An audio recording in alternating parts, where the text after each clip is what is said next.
Ale ja fakt nosím aj štýlku v kufri. Štýlku čo? Štýlku, no Motorovú pilu.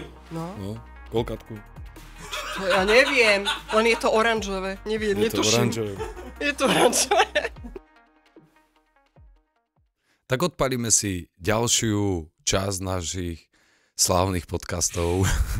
Konečne sa nám podarilo dostať ku nám starejšiu Ivinku, ale podarilo sa to, lebo vždycky niečo, mimozemšťania prišli, koniec sveta, hodina veľkého tresku sa priblížila. Takže dneska v zostave Ľuboš Bórik, Ivka Hricová Ahojte. a ja, DJ Cooper alebo Peter Debnár. No a čo budeme riešiť, tak je asi jasné, že budeme sa baviť o starejšovaní, lebo starejšiu ja sám som ešte teda vo svojom živote nikdy nevidel priamo v akcii. Kým som nespoznal teba a nevedel som, že si u nás, tak Áno. že vôbec starejšie existujú, že sa niečo také dá robiť, tak pre mňa to bola akože celkom novinka. Ani ja som ešte nestretol. Ja vám veľmi pekne chcem poďakovať hlavne za to, že ste ma pozvali do vášho podcastu. Napriek veľmi všetkému. sa teším aj napriek všetkým tým neduhom, ktorí vlastne vznikli, napriek tým padajúcim traktorom, ktoré boli a tým mimozemšťanom a tomu všetkému, že konečne som vlastne tu s vami. Začneme to tak nejako rozoberať, možno, že už odpiky, alebo akým spôsobom sa to dostalo ku tebe, lebo dáma a robiť starejšiu, to je dosť také nezvyklé, nie? Áno, samozrejme, úplne s tebou súhlasím, je to naozaj taká nezvyčajná úloha, hlavne pre ženu. A začalo to asi tým, že v podstate som začala spievať v hudobnej skupine. Chodili sme prevažne po svadbách a postupne sa mi pridružila aj teda úloha takého koordinátora, alebo teda svadobného koordinátora. No a čím ďalej som vlastne chodila takto na tie svadby, tým viac som sa tomu venovala. Už som zistila, že to skoro robím sama. A tým pádom som si povedala, že prečo nie? Že v podstate v tom svadobnom priemysle sú starejší. Prečo by nemohla byť aj starejšia? A tak ma to chytilo, že sa tomu venujem už naozaj naplno a profesionálne. A skupinu si nechala tak. Hudobnú skupinu som nechala tak. Spievanie, ja by som mohla povedať, že spievanie stále sa do tomu do nejakej takej miery venujem, ale už nie tak často. Skôr sa venujem teda tomu hovorenému slovu a môžem teda povedať, že vlastne moje ústa ma živia, ako sa hovorí. Takže... Ale vás ako starejších není veľa. Nie. Ešte? Alebo koľko vás je? O koľkých vieš? Čo sa týka žien, tak naozaj žien ako starejších skôr na východe je to možno také častejšie. Prípadne možno, že ešte na Orave, s čím sa stretávam. Ale ženské osadenstvo v tejto oblasti je veľmi málo. Ešte by som možno že priblížila, že je rozdiel medzi starejším alebo starejšou a rozdiel medzi nejakým koordinátorom. Tých koordinátoriek je viac a rozdiel možno je v tom, že ten starejší sa snaží dodržiavať nejaké tie zvyky, tradície, alebo teda tá starejšia. A toto je aj vlastne môj prípad. V podstate, pokiaľ si ma aj zavolá niekto na svadbu, tak buď starejšujem, alebo teda robím aj tie tradície a zvyky, alebo v podstate viem aj koordinovať svadbu, takže... To som sa chcel spýtať, také edukačné malé okienko, hej, lebo starejší, nie všetci vedia, že čo zastáva tú úlohu. Ja to na margo seba poviem, že som není starejší, ja tomu hovorím, že som skôr moderátor, koordinátor toho celého, lebo toto, čo si povedal, že starejší si pekne vkrojí, má to nejaký ten štýl dodržiavať nejakú tú tradíciu. Ja tomu hovorím tak, že možno nejaké, nie že riekanky, ale riekanky, alebo proste sú také tie tradičné slovné spojenia, alebo tradičné veci, ktoré sú s tým späté. Chodíš asi celé Slovensko. Celé Slovensko. A ako je to so zvyklosťami? Lebo... Zvyklosti sú v podstate v každom kraji rôzne a ja sa snažím prispôsobovať v podstate vždy mám na stretnutie, alebo vždy mám stretnutie teda s nevestou a so ženíkom a vždy zistím, z ktorého kuta vlastne budú mať aj hosti a snažím sa prispôsobiť tej tradície. Naozaj tie tradície sú rôzne, v každom tom kraji sú úplne iné. A pokiaľ mám aj na svadbe nejaké staršie osadenstvo, tam práve viem zistiť tie zvyky, ktoré sú v tom danom regióne, také typické a aj na základe toho sa mi podarilo pozbierať rôzne také tie tradície, či už za stredné, za východné, za západné Slovensko, za južné Slovensko. A poviem pravdu, že najviac sa sústreďujem teda na to stredné Slovensko, keďže aj sama som vlastne priamo zo Žiliny. Sú regióny, kde automaticky berú, že starejší je súčasť svadby, hej, že to proste neriešia, alebo proste niekto to musí urobiť. Máš to nejako, dá sa to nejako zatriediť? Zatriediť, ani by som nepovedala, že zatriediť, oslovujem ma možno na základe tých mojich recenzií. Aj na základe vlastne hlavne recenzií fungujem. A čo sa týka vlastne starejšieho, tak každý starejší, alebo teda každý koordinátor je iný. Každý má nejaké tie svoje vlastne zvyky, ktoré v podstate na tej svadbe rieši. A ja by som povedala, že nie je to úplne špecifické pre nejaký konkrétny kraj alebo región. Naozaj je to v závislosti od toho, že kedy tá nevesta, alebo teda ten ženich cítia, lebo neoslovujú ma teda len nevesty, ale osloví ma koľkokrát aj ženich sám, kedy cítia, že potrebujú tam niekoho, kto im pomôže s tou koordináciou a celého priebehu tej svadby. A ja by som povedala tak, že áno, stretávam sa aj s tým, že napríklad nejaký ten koordinátor môže byť člen rodiny, väčšinou to býva teda birmovný, prípadne krstný otec, alebo teda niekto, kto je rečovo zdatný v tej rodine.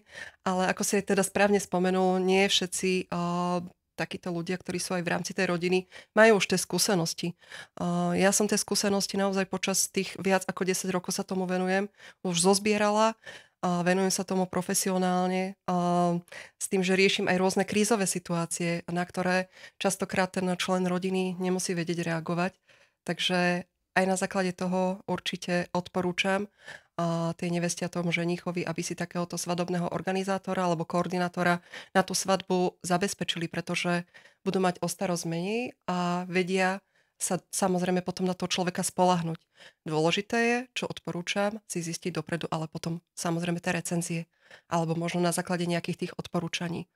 Pretože sama poznám, alebo teda možno, že aj ty poznáš sám z branže, a nie každý starejší alebo starejšia je super starejšia, nie každý DJ je super DJ, prípadne nie každý fotograf je super fotograf.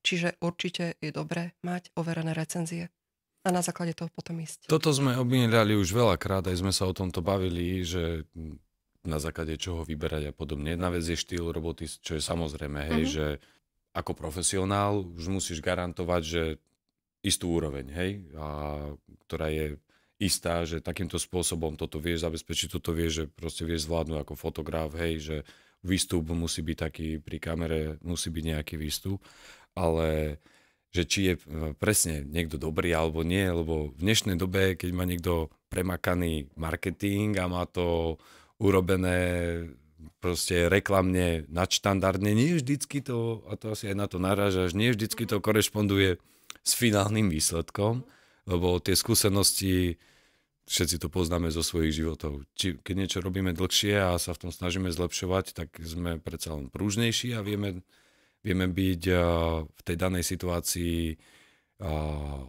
lepšie nadstavení, lepšie vieme, ako pristúpiť, ako vyriešiť problém, ako predísť problému, čo veľakrát môže priamo nastať.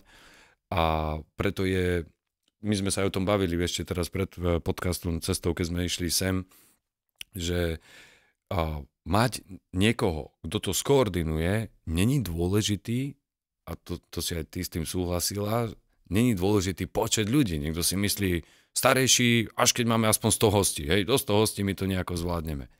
A teraz som robil svadbu včera, kde mi hovorí svadobná mama, že Ježiš, ako dobre, že u nás by nemal kto to ani povedať, my sme takí nemoc ukecaní. Ja hovorím, v kľude, to som rád, na to som tu.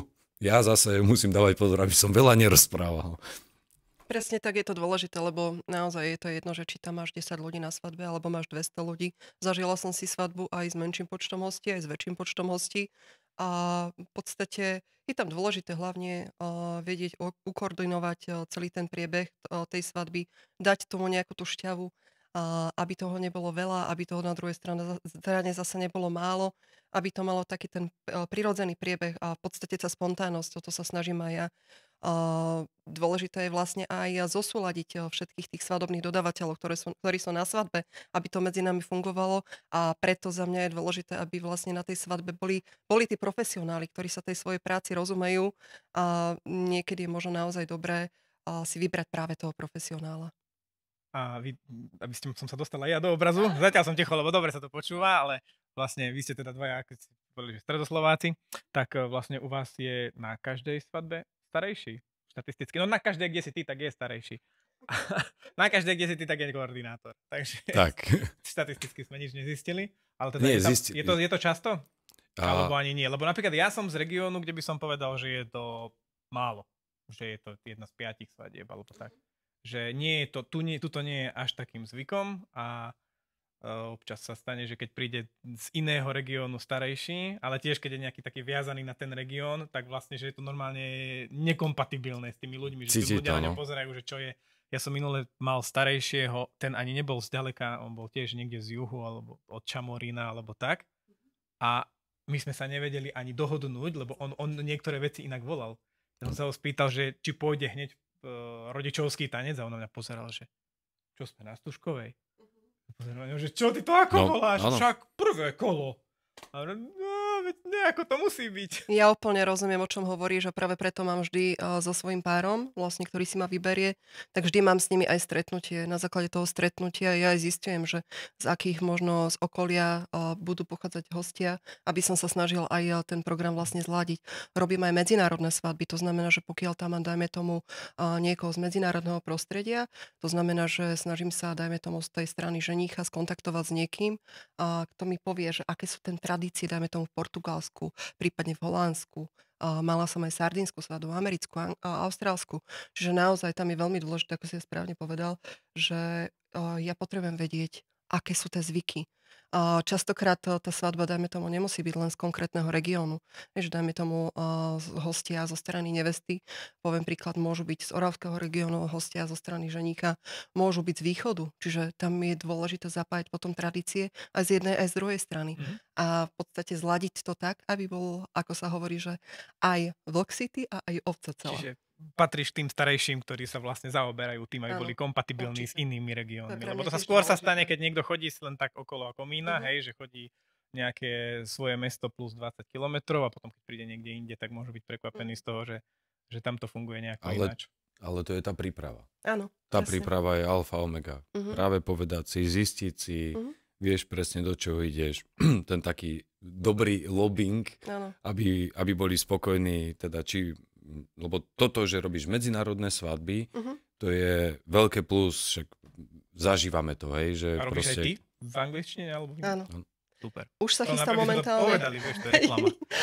Už sa momentálne chystám a zdokonalujem sa aj v nemeckom jazyku, čiže čo chvíľa budú svadby aj v nemeckom jazyku. Keď niekto rozhoduje sa, či teda je na vážkach, zobrať starejšiu, mať na svadbe, nemať na svadbe, to bolo na margo toho, že či je nejaká tá štatistika, nedá sa podľa mňa určiť, lebo kopec svadieb sa fakt organizuje samo alebo za pochodu a skôr je tá spätná väzba z toho, čo sa mne stáva často, že boli sme na svadbe, kde to nikto neriadil, nemalo to hlavu a petu, nevedeli, čo sa deje a zrazu to vidia, že zrazu to má dej, zrazu všetko ide plynule, všetko ide hladko, tak nedá sa zistiť.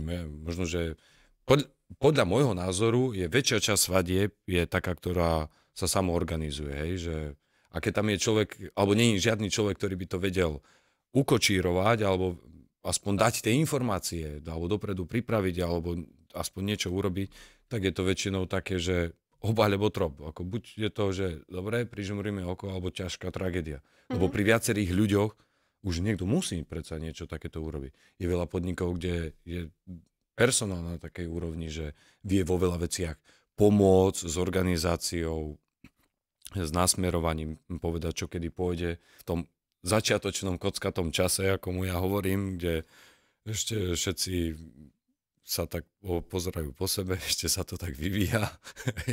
Iné je ráno, keď sú unavení všetci, vytancovaní, prejedení. Tak je to také dôležité mať niekoho, kto to organizuje, alebo ty máš takú nejakú spätnú väzbu, že ti niekto povedal, že zažil som svadbu, tam to nemal kto, teraz vidím teba. Áno. Veľakrát s tým mám práve že takúto skúsenosť a na základe toho si ma potom aj ďalší, napríklad snúbenci, prípadne ďalší mladí zavolajú na tú svadbu, lebo vidia, že naozaj to má nejakú tú hlavu, petu, vidia celú tú organizáciu, ja tomu venujem v podstate celé telo, celú dušu. Naozaj idem na niekedy až viac ako 100%. A pre mňa je prvoradé, aby samozrejme nevesta a ženich boli spokojní. Vždy si pýtam aj spätnú väzbu od nich, aby som teda vedela, aj ja stále sa zlepšujem, stále na tom pracujem a nie je nad to, v podstate majú svoj svadobný deň, ako keď si môžu oni sami užiť tú svadbu naplno, vedia, že niekto im ju pomôže zorganizovať, že niekto vlastne im zariadi celý ich svadobný deň. A nie je to len priamo ten svadobný deň, pretože ja sa s nimi stretávam ešte vopred, ako som hovorila veľakrát, a možno vidím viac tie detaily, nakoľko som aj ja sama žena, že viem im v tom poradiť, viem byť pravou rukou nevesty, viem jej, častokrát pomáham s účesom. Veľakrát som zachránila nevestam napríklad ten účes, pomôžem s líčením, idem s ňou na toaletu, pomôžem ušiť šaty. Odkedy si tam?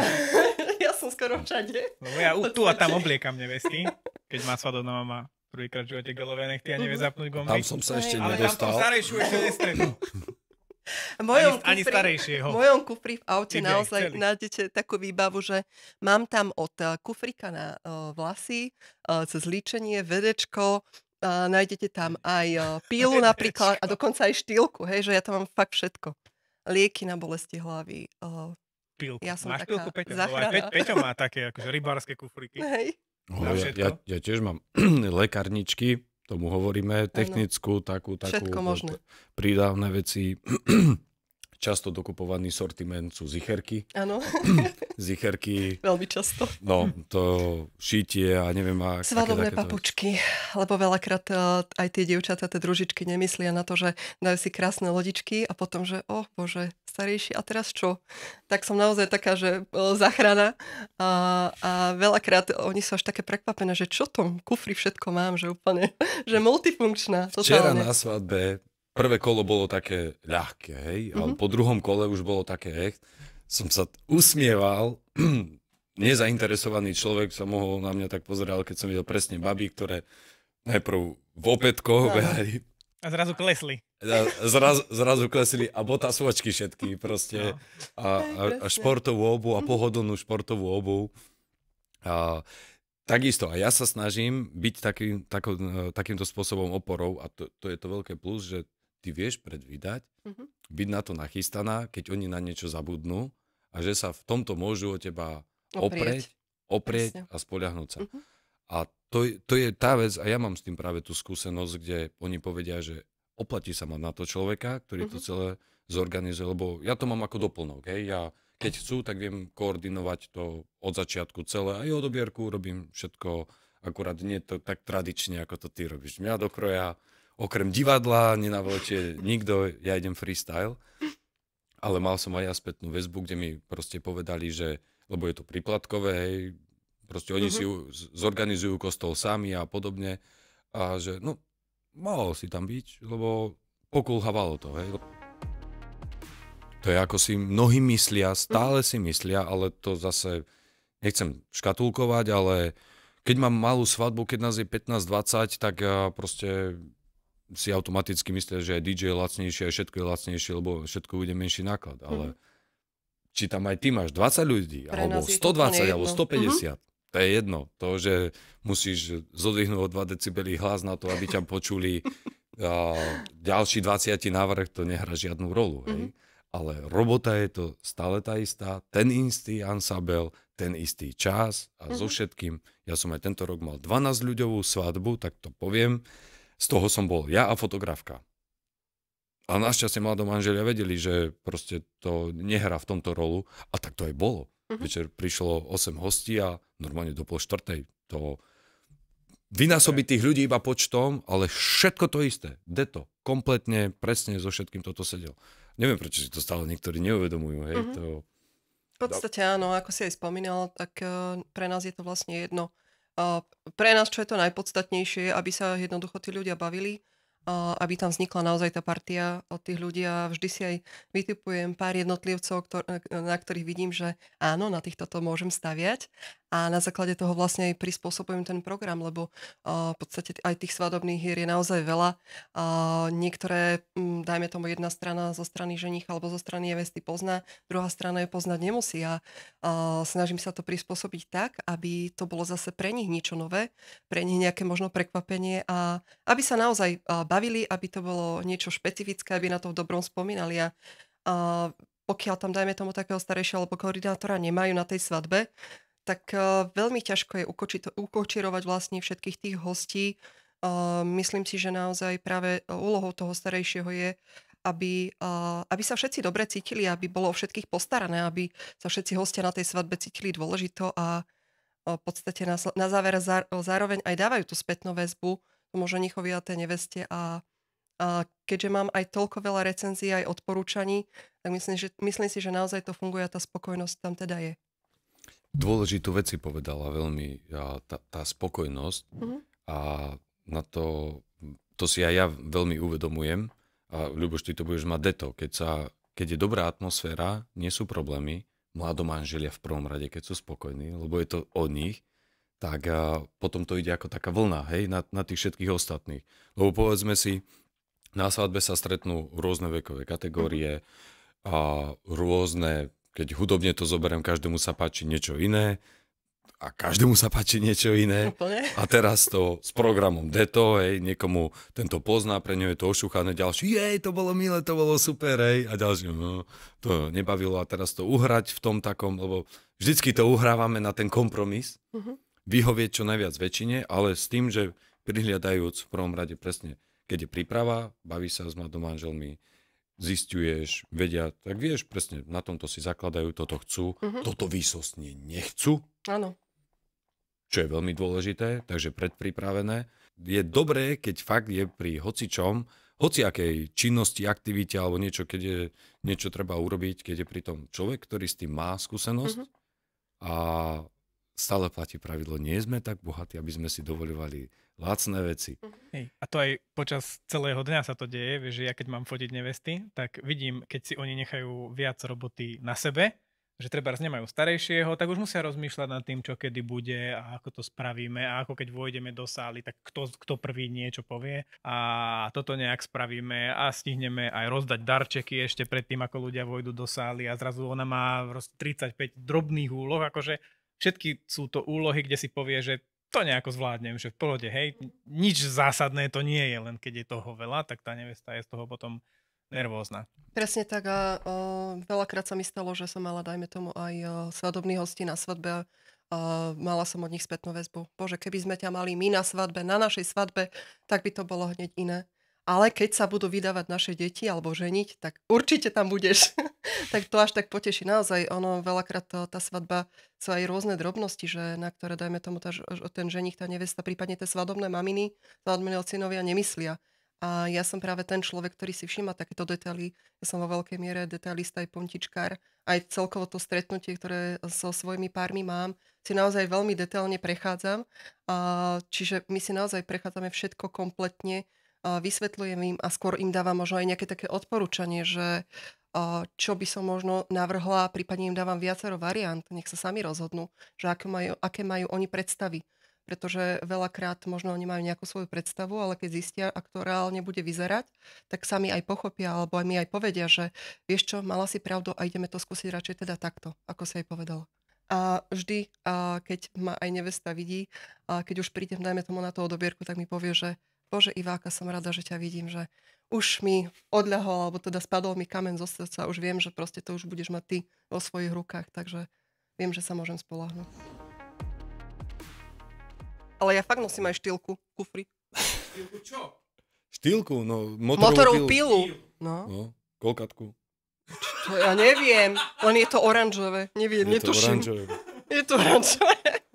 300, 350. No, lebo stalo sa mi na jednej svadbe, totiž to bolo, že rúbali drevo, aj teda pilili drevo a nešlo im to. No a potom teraz, že a čo s tým? No proste to nemáme čím. Ivka, tak ja už... Moment. Ja tam mám fakt všetko tam nájdete. Úplne. No. Ja som mal... Určite sa potešili, že ju máš, ale... Hej. Pri Žiline urobili ženichovi bránu a mal nachystanú jednu podhodenú nefunkčnú pilu. A to som naštartovala, pila chytil, hodil cez plot a išiel v svadobnom aute. On vedel, že mu dajú takúto šunku. Išiel a zo svadobného auta vyťahol pilu. A už to išlo. A už išlo, ma nebudete hondiť. To niekedy aj schválne robia takto. Ja mám iba jeden príbeh s tým pílením dreva. Jak sa to volá? U nás to nie je veľmi. Brána, že sa mi stalo, že to urobili na vstupe do dediny, lenže ja som bol 15. auto a bol som za zákrutou v lese, takže ja som myslel len, že je červená. A to, keď tam nie je človek, ktorý to stopne, to je ako napríklad vstup do saly, hej, prídu. Niekto musí, fotograf s kameramanom, však ide si nafotiť sálu, nie? No aj do kostola to máš to isté. No. Jednoducho potrebuješ si tú sálu nafotiť, potrebuješ si ten kostol zdokumentovať a jednoducho, keď sa ti tam začnú, keď tam proste tí hostia začnú vstupovať, tak už jednoducho to nespravíš. Včera deto. Pred obradom, bolo to v jednom podniku, na záhrade bol obrad, vo vnútri, hostia si už celý tašky odkladajú všetko doma. Áno, tetka byla igelitku, nie? Si treba s ortopedickými papučami, si treba položiť na stoličku skôr, ako nevesta vidí svoju sálu vyzdobenú, za ktorú dala kvantum peňazí. No, ale ja som tam bol. To je tam treba dať, nech to čaká. Ale ja som tam bol a pekne som poprosím vás, ešte nie je sála na fotia. Nikto nič, zobrali, pekne odnesli, bolo iné miesto, kde si to mohli odložiť. Ale keď tam zase nikto není, tak už je to tam. Nepodarené to. A takýchto detailov sa môže nazbierať niekedy toľko, že potom človek fakt si môže hlavu buchať o stenu, že mohol tam mať niekoho, kto sa o toto postará a má čistú hlavu a presne si to... A nemusia myslieť presne, na čo som ešte akým spôsobom.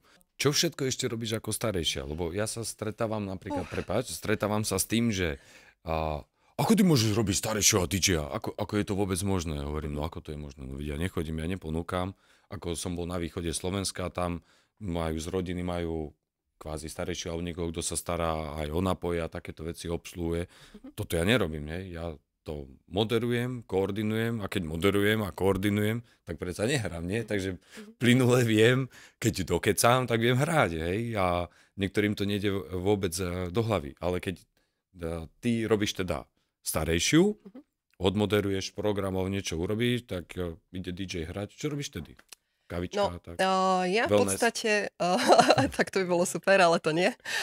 Ja v podstate zase na druhej strane nechápem, že keď je DJ, že robí aj starejšieho, že ako to všetko zvláda, lebo naozaj potrebuješ si aj oddychnúť, aj vydýchnuť trochu.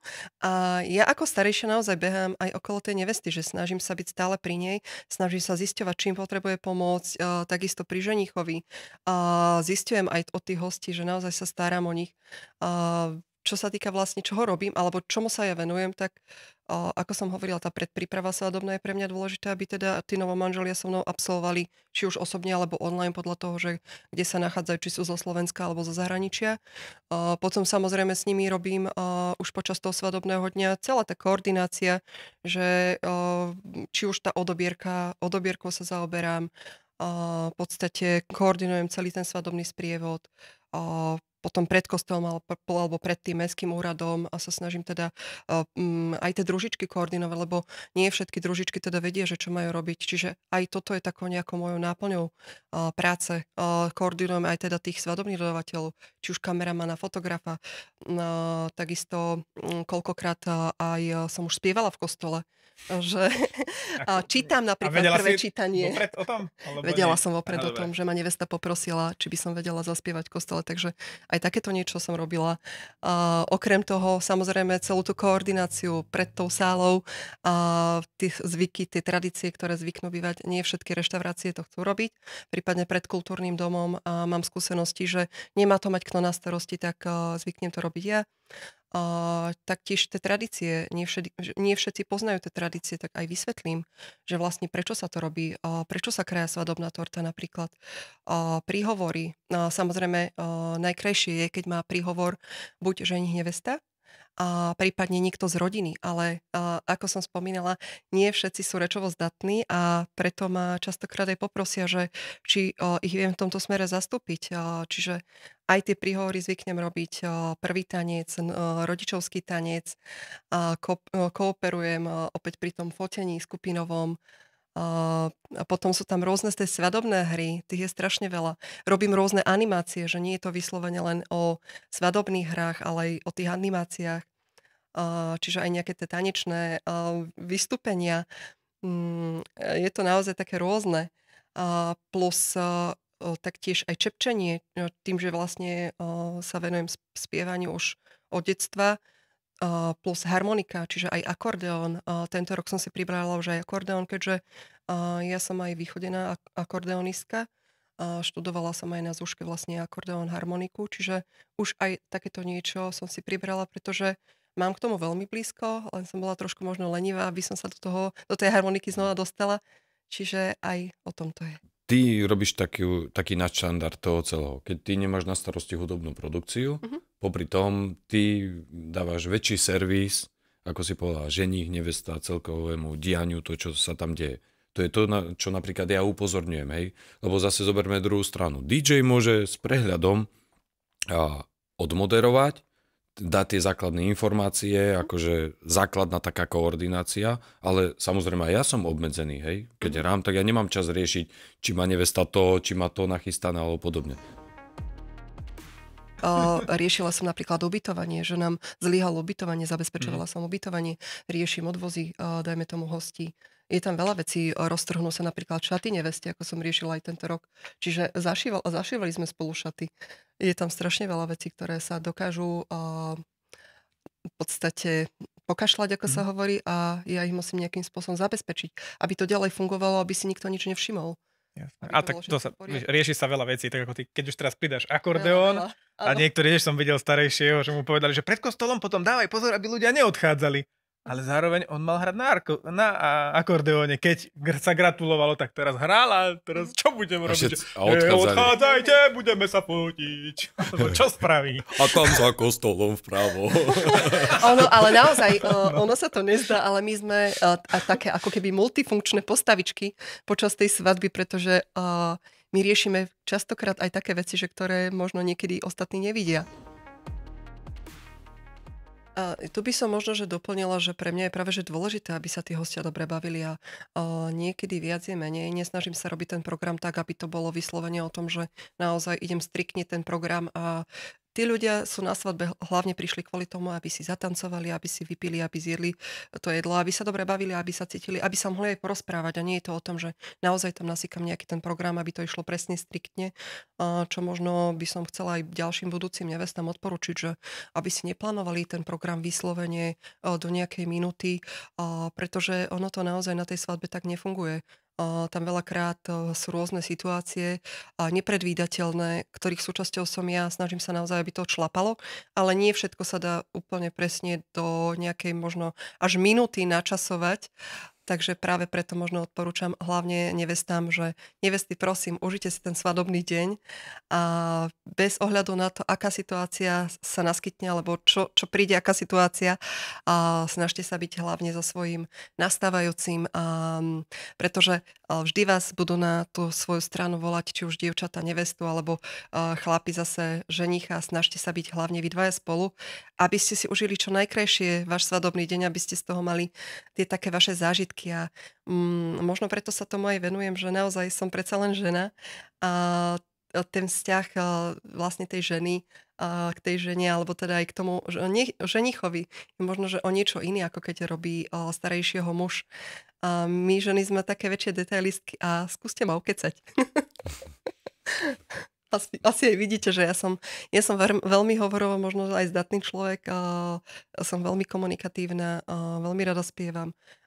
Celkovo tie tradície v dnešnej dobe sa možno, že veľmi vytrácajú zo Slovenska, ešte na východe sa dosť držia, prípadne možno, že na tej Orave, na tom severe, ale do veľkej miery už hlavne ten bratislavský, ten trnavský región, tie svoje také tradície, už to stráca pomaly to čaro a práve toto je mojou úlohou, aby to naozaj nevymizlo z toho Slovenska, pretože to je to krásne na tom Slovensku. Ako že také záhorie, keď sme išli, stretávajú sa v kultúráku, pekne sprievod, s muzikou, do kostola, tam to pekne držia, hej, a presne každý región iný. Rozmýšľal som pri tom, ako si hovoril, alebo ja fakt po mojich skúsenostiach so starejšími a s koordinátormi, ktorých som mal, som povedal, že a netvrdím, že nikdy, ale nechcem a nepotrebujem koordinátora starejšieho na svadbe. Posledné koordinovanie bolo také, že presne chodila takto s papierom a na čas si takto stihnúť a teraz, kedy sa... som sa spýtal, ako to myslíš vážne, hej, no tak tu sme s nevestou dohodnutí do oného, hovorím, dobre, tak kľúče od myšačky tu mám ja, hej, a uvidím, aká situácia, veď dohodneme sa, hej, uvidíš ako. No vo výsledku potom chodila ona za mňou, či súhlasím za to, či ideme teraz krajať tortu. Dobre, dám si. Ono je to vždy o tej spolupráce. Tá spolupráca je dôležitá naozaj. Ja sa presne aj to snažím, že ako som už na začiatku aj spomenula, ja som tam není sama. Pre mňa je dôležité, aby boli všetci spokojní a aby to naozaj fungovalo aj medzi tým DJom, medzi tým starejším, medzi tým fotografom, kameramanom a celkovo aj možno ten fotokutík, prípadne nejaký ďalší iný svadobný dodavatelia, keď tam sú aj ten catering, aby boli aj čašníci spokojní, usmiatí, aby vlastne kuchári naozaj, aby to všetko šlapalo, aby to bolo také prirodzené. To je pre mňa dôležité. Fakt sa snažím spolupracovať aj s tými svadobnými dodavateľmi a jedna veľká výhoda je oproti starejším, že vám sa nestane, že by som ostala, dajme tomu, ležať pod stolom, pretože ja do veľkej miery naozaj ten alkohol až tak nepijem. A možno samozrejme, že ten základný pohárik s novomanželmi si pripijem aj to skôr symbolicky.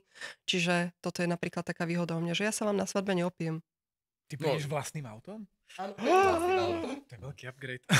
Ale nie. No v tomto to máme spoločné. No, mnohých starejších musia nosiť. Ja nepijem vôbec a teraz, keď ešte dokončím keď si to tak začínam predstavovať, že eventualitu takú, že by sme sa napríklad stretli na svadbe, že akým spôsobom by to mohlo fungovať.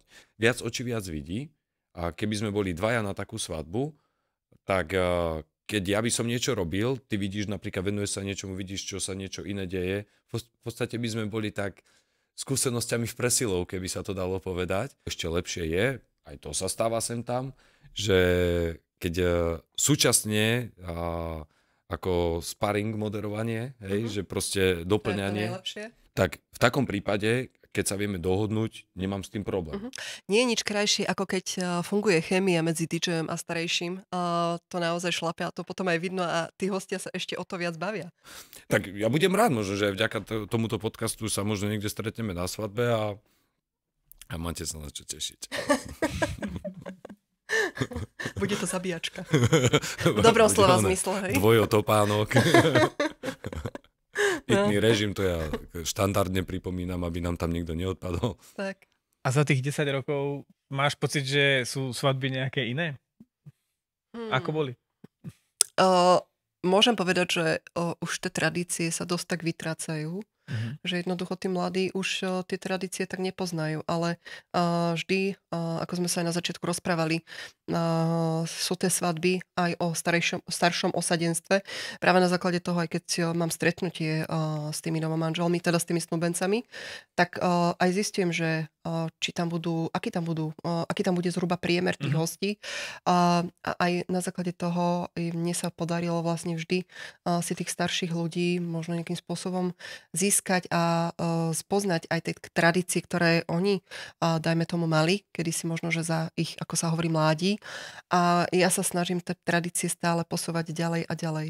Jasné. Lebo to začína byť také iné, lebo tak ja trvím koľko? Minule vyrátali, že 15-16 rokov a vlastne to sa trošku zmenilo, že najprv bol ženích a nevesta mali proste 23-25, ich rodičia mali, neviem, 45 a boli to tí najaktívnejší na tej svadbe a detkovci mali 65. Ale teraz je to tak, že ženích nevesta majú 35, rodičia majú 65 a detkovci tam nie sú.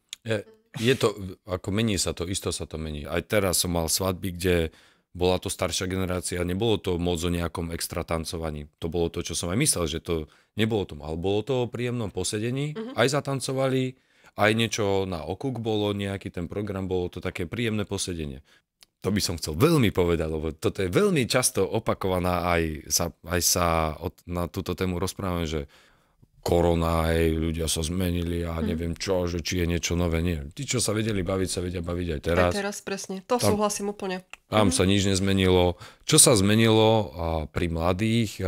Mladí sa nevedia tak baviť, ako sme sa možno naša generácia, my, čo sme zažili, ja neviem, 90. roky, kedy bolo normálne chodiť sa zabávať, bolo normálne prísť na diskotéku, na zábavu a tancovať. To bolo normálne. Kto netancoval, tak buď bol chorý, alebo mal nejaký handicap, hej? Ale vždycky všetci tancovali. V dnešnej dobe všimajte si aj ostatní, keď sa tancuje, či ľudia počujú rytmus. Či sa hýbe v rytme, či sa nehybe v rytme. Keď vidím, že jedna vec buď nevylezú ani na parket vôbec, potom keď sú nepočujú rytmus ľudia. Oni sa nevedia hýbať. No a preto s nimi robím tie animačky. Áno, to aj ja. A na to ich vždy nalákam. A to mi naozaj veľmi dobre funguje, lebo ako náhle sa tá animačka urobí, tak jednoducho oni ako keby ožili. Áno. A jednoducho sa začnú baviť a začnú tancovať. A to je... Sú tie tipy a triky, ktoré som už naozaj za tie roky vychytala a že už viem, že áno, toto keď dám, tak vždy mi to naozaj zapasuje. Že ich vytiahnem a že sa začnú zrazu baviť, lebo nie je nič horšie, ako keď hostia len sedia. Jednoducho vidíš, že sedia, rozprávajú sa síce, ale jednoducho nechcú ísť tancovať. Alebo budú pozerať. A len som pozerajú. Zažil svadbu, dva stoly veľké a to boli fakt tak ku 30-ke a pozerali. Hovorím, ty vole, čo s vami? Čo teraz? No, môžeš zahrať kadičo a jednoducho nie, ja som vedel, že treba počkať, ale tam v tom prípade na tej konkrétnej svadbe bola nevesta z toho nemoc značená, popri tom ja som sa rozprával o tom. Ona čakala presne toto, že začne svadba a tak, a hneď party, hop, čip, čibirím a ideme a tlačíme a toto nie. A tiež mám na to finty, ktoré robím, ako ich vyťahnem, ale toto bola práve tá skupina, ktorú proste nechať ich vygrilovať a fakt vygrilovať v tom, keď si už potom niečo popili. Keď už sa to tak uvoľne, už sa to tak proste... Ten čas prišiel, vždycky sa tancuje, vždy to proste dojde ten čas, kedy to proste naštartuje. Ale toto je tá hlavná zmena, o ktorej sa bavíme, že čo bolo a čo je teraz. Hej? Že teraz aj generácia, keď to riešime a diskotéky, je problém s naplnením. Ja si pamätám časy, kedy proste bol problém sa dostať pomaly dnu, alebo hlava na hlave. Sme museli vymetať ostatné diskotéky. Nedá sa to zaškatulkovať. Ale všetko, co stojí presne na tom už spomínanom, keď je dobrá nálada, dobrá atmosféra, od mladomanželov na čele, cez všetkých, cez obsluhu a podobne, nič není horšie ako na svadbe, teda čo neznášam. Znegovaný personál. Keď niečo sa spýtate a proste odvrkne neprofesionálne, totálne. Najlepšie je ten svadobný personál pochváliť a vyzdvihnúť, zatlieskať im aj cez svadobčanov. A naozaj oni ostanú takí prekvapení. To sa mi teraz tak osvedčilo. Wow. A zrazu sa začnú aj fotografa, kameramana. Ale prečo? No, my sme fotografi a kameramani, my sme prirodzene introverti. Ja viem, ale... My sa schovávame za tú našu krabičku. Ale prečo vás nevyzdvihnúť, lebo vaša práca je dôležitou súčasťou celej tej svadby. Všetci sa na mňa pozrú. No ale to iba raz. Raz, čo ťa vychvalím, DJ-a, koľko razy ja robím to, keď vidím, pokiaľ mi nezdúbka nečakanie fotograf s kameramanom, tak keď odchádzajú, hovorím, zakývame fotografovi. Ešte horšie. A teraz ide Ľubko, pusinku. Dobre. Ja som ináč aj študovala školu, v podstate mám históriu vyštudovanú, ako jednu školu, druhú mám ekonomiku, regionálnu politiku. A vlastne mám rada takúto etnológiu, sa to volá etnológia. Práve toto z histórie, ja toto tiež používam na svadbách, keď je treba, vysvetľujem, ako vznikli tradície, prečo sa prenáša cez prach, prečo sa kraja svadobná torta, kde to vzniklo. Ale toto aj vie vôbec, vieš? Tak ja toto ako využívam, len ja si musím fakt dávať pozor na to, alebo vidím podľa situácie, aby som nerozprával fakt príliš veľa, hej? Lebo niekedy to vyžaduje situácia, ale niekedy to súhlasím, lebo niekedy naozaj proste tí ľudia už, že je to super, keď sa dozvedia, hej, že im to povieš skôr tak, napríklad aj svadobný koč ako hra, hej? Niekto to má rád, niekto to neznáša. Odmietam. Veď áno, ale keď vyslovene, že ženích s nevestou ti povedia, že áno, hej? Ale ja vysvetlím, sa to snažím... odmietam. Ale urobil by som, už som bol nachystaný, nebolo kedy. Ja urobím, hej, ja chápem. Ja urobím, ale ja si to tak skrátim, že vidím, proste sledujem tú situáciu a vidím, kedy dosť. A už musí byť ťažké nájsť niekoho, kto to nepozná, nie? Áno. Že keď už to všetci videli, tak... Ale predsa sa stane, čo ja viem, pred 2 rokmi som mala taký pár, že naozaj chceli ten svadobný koč. No, ja sa mu snažím tiež vyhýbať. Ale mne to príde tak, že to bola jednoducho vec, ktorá mala svoje prekvapivé momenty. A keďže už je to tu s nami, ja neviem, 5 rokov, tak už to pre nikoho nie je prekvapivé, že už to takmer všetci videli. Bol by si prekvapený práve, že na tej svadbe to skoro nikto nepoznal. Čo som bola ja šokovaná. No to je halus, že to sa to ešte stane. Ale ja sa hovorím, ja si to robím tak, že ja si to vo veľkom skrátim, lebo naozaj baviť sa stále dokola o tom istom, podľa mňa to už zbytočne mrháme na svadbe potom tým časom, ktorý sa dá tráviť niečím iným. Tá hra je za mňa príliš dlhá. No, to je o tej skúsenosti, vieš, čo robíš a si ho skrátiš. Hociaká činnosť sa dá skrátiť a dá sa vyprplať a dá sa s tým... Ja som zažil na jednej svadbe, že z blbého v úvodzovkách stoličkového tanca, ktorý bol pre decka v prvom rade, bol tam deti ako smeti, kde som zapojil aj rodičov, bol z toho taký masakér nakoniec, že som zíral, že proste vyťahli tam aj takých, čo nechceli, dav donúti, ty nemusíš nič, iba a keby išiel... Dávová psychóza. A keby išiel tento, poď, a už ho ťahali, hovorím, tak... Sa navzájom vyhecujú, hej. Takže preto sme chceli aj takto etnologicky to troška rozobrať, že ako to celé vznikalo, lebo toto je veľmi veľa zaujímavých vecí, lebo fakt veľa ľudí nevie, prečo sa prenáša cez prach. Tých tradícií je hrozne veľa. No tak povedzme si aspoň už, keď o tom hovoríme. Napríklad aj, neviem, že či možno, že to poznáte, možno, že nie, že tá nevesta by napríklad na ten prach ani nemala vstúpiť vôbec, hej? Lebo aj ten ženích by ju mal predniesť cez prach, ale zase ja rozumiem, že keď sú niekedy niektoré nevesty, ktoré nemôže ten ženích preniesť, tak potom v tom prípade odporúčam aspoň tou pravou nohou, aby vlastne presúpili ten prach, ale na ten prach nemajú skrátka vstúpiť, lebo by to prinieslo smolu do toho ich vzťahu. A ono sa aj hovorí, že pod tým prahom sa ako keby skrývajú tí zlí duchovia, že ktorí vlastne chceme vyhnať z toho ich vzťahu, aby do ňoho vlastne nejakým spôsobom nezasahovali. To isté ako družičky, hej. Nikto nevie, že prečo vlastne družičky chodia cez kostol, alebo teda mali by chodiť v kostole ako prvé. Prípadne by mali byť dokonca oblečené veľmi podobne ako nevesta, nie v bielých šatách, ale mali by byť vlastne v bledých šatách. Tiež, aby ako keby zmiatli tých zlých duchov, v podstate všetko to zlo tých démonov, aby nejakým spôsobom zasiahli do toho vzťahu tej nevesty a toho ženicha. Takže toto málo kto vie, alebo prečo sa aj svadobná torta kraja. Skoro nikto to nevie, že prečo to je, že je to napríklad... My sme mohli zjesť. Vôbec nie. Ono je to, ešte sa to traduje do čiach starovekých Rimanov, hej, že kedysi sa piekol napríklad pšeničný chlieb, ktorý vlastne musela nevesta upiecť pred svadobným dňom a úlohou ženicha bolo vlastne tento chlieb rozlomiť nad hlavou tej nevesty. A už počas toho svadobného dňa všetky omrvinky, ktoré popadali z toho chleba, tak hostia ich mali pozbierať. A vlastne tým priniesli šťastie vlastne novomanželom, ale aj sami sebe. A to isté postupne z čias napríklad tých Francúzov sa začali piecť jednoposchodové, dvojposchodové, trojposchodové torty. A cukrom sa obhadzovalo. Áno, napríklad aj teraz ešte v Amerike je taká tradícia, že jednoducho nevesta chytí kus toho koláča tomu ženichovi, hej, že je to aj na znak takej tej srandy. Už som to videl niekde. Áno.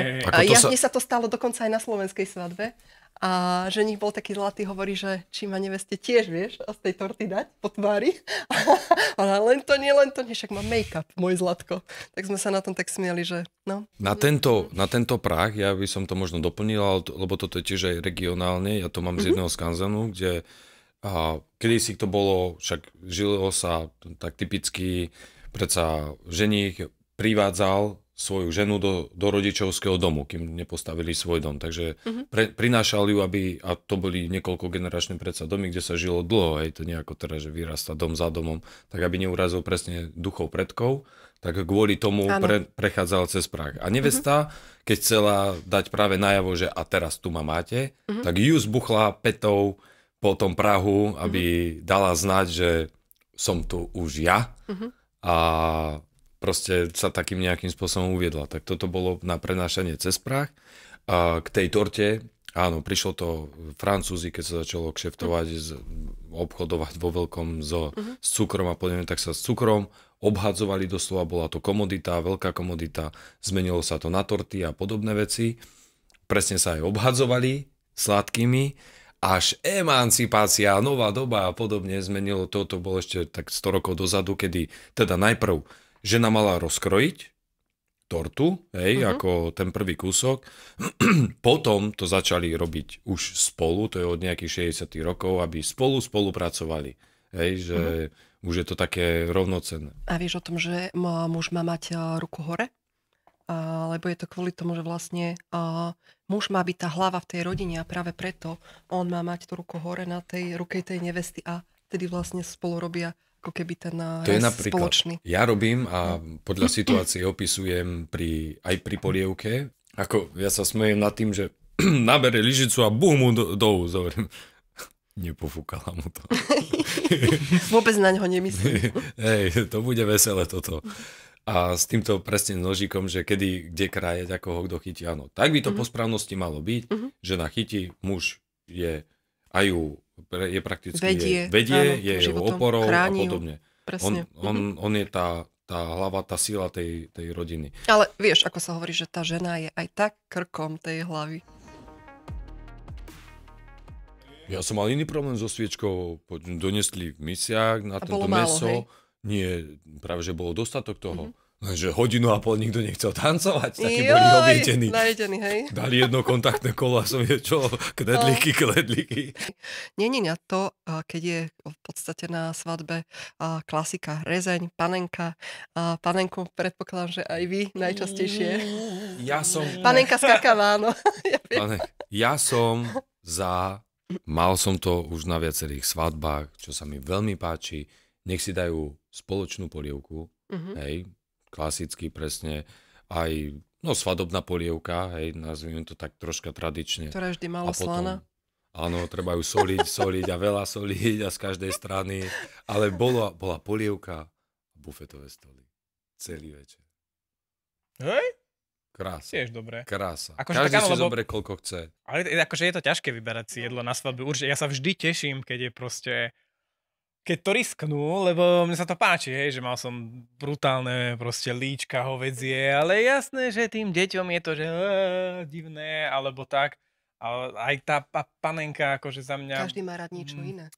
Za mňa, panenka má nejako vyzerať, ale keby bola taká ružová, ako by mala byť, tak by ju tiež polka svadby nezjedla, takže väčšinou je vysušená do nepríčetná. Kto je za bufetové? Nemusí byť bufetové, môžu byť v pohode, že misa na stôl, kde je proste aj rezeň, lebo tiež akože vysmažané tiež už nie. Tak ale to je nepraktické, čo ti dá na tom stôl, nemáš to ani kde dať.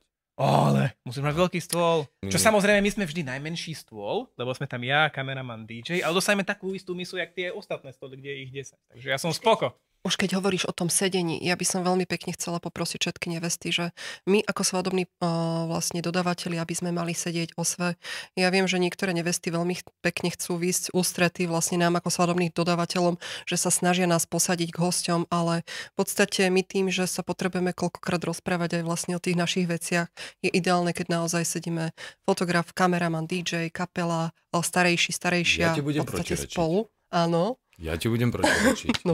Ja som za to, aby sme sedeli, jasne, keď nás je viacej, akože kamera, video, niekedy 2 kamery, No veď práve. A keď je pri onom, tak keď sme jasne pri jednom stole, nie že rozhadzaní, nech sme pohromade. Ale nech sme v tom svadobnom priestore. Aby sme neboli niekde mimo. Ale nech sme pohromade. Aj medzi hostiami, lebo stalo sa mi, že mohli sme sedieť dole medzi hostiami, nevesta zásadne nechcela, sme sedeli na pódiu. Takto som sedel a som sa pozeral dole ako na ľudí a fakt na tej svadbe o čom ste sa vy rozprávali? Ste nás tam ohovárali, čo? To si píšte, že sme vás ohovárali.